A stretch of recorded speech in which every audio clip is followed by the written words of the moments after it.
From the National Newsroom of the Canadian Press, I'm Jason White. Suspended Canadian women's soccer coach Bev Priestman has apologized to her team members and to Canadians over the spying scandal at the Paris Games. Priestman issued a statement through her lawyers saying she's taking accountability and is cooperating with an investigation. Canadian Sports Minister Carla Qualtrough supports consequences for the spying scandal, but she thinks Canada Soccer should appeal the FIFA decision to dock 6 points from the Canadian women's soccer team. I do feel it's punitive for the athletes, for the team, to tell you the truth, because honestly, if you want to address the perception of unfair advantage that came with the actions that were taken, you could have done that with a three-point hit, right, to deal with the game in question, with the team in question, and it felt like going beyond that, it's really punishing the players. 6 points is the equivalent of 2 wins in the Olympic tournament. The Alberta and federal governments say they will match donations to the Canadian Red Cross for wildfire relief in Alberta. The donation matching means every dollar donated will become $3 to support people most affected by wildfires in Jasper and elsewhere in Alberta. It's still not clear when the thousands of evacuees will be allowed to return home.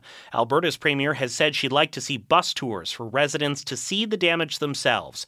But Incident Commander Christine Nadeau with the municipality of Jasper says the conditions aren't safe yet. That is something we are planning for, so access for residents in a structured way, where we would likely use buses to get them in and at specific times and in specific areas, and for residents to go have a look at their house or where they lived.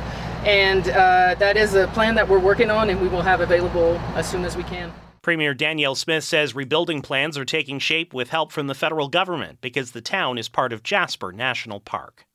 Several out-of-control wildfires have forced the evacuation of a small town in the British Columbia interior. The village of Slocan and more than 400 nearby properties have been ordered evacuated. There are a total of 372 wildfires burning in BC. Nearly half of them are considered out of control.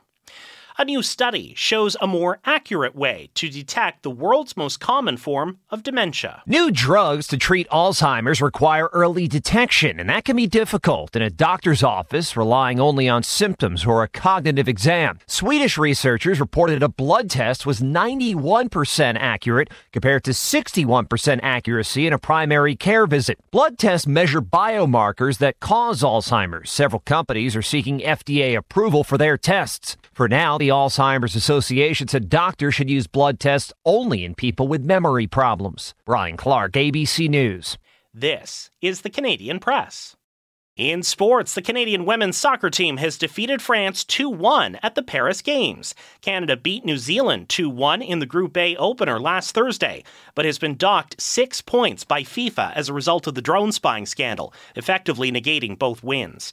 Canadian Eleanor Harvey has won Canada's first Olympic medal in fencing. The 29-year-old from Hamilton defeated Italy's Alice Volpi 15-12, capturing the bronze. London, Ontario's Maggie McNeil finished 5th in the women's 100-meter butterfly. She won gold in the event 3 years ago at the Tokyo Games. Americans Tori Husk and Gretchen Walsh claimed gold and silver. China took the bronze.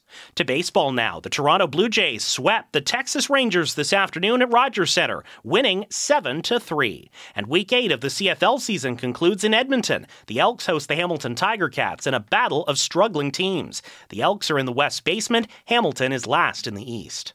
From the Canadian Press, I'm Jason White. Thanks for listening. Don't forget to follow and subscribe. For more of today's top stories, visit thecanadianpressnews.ca.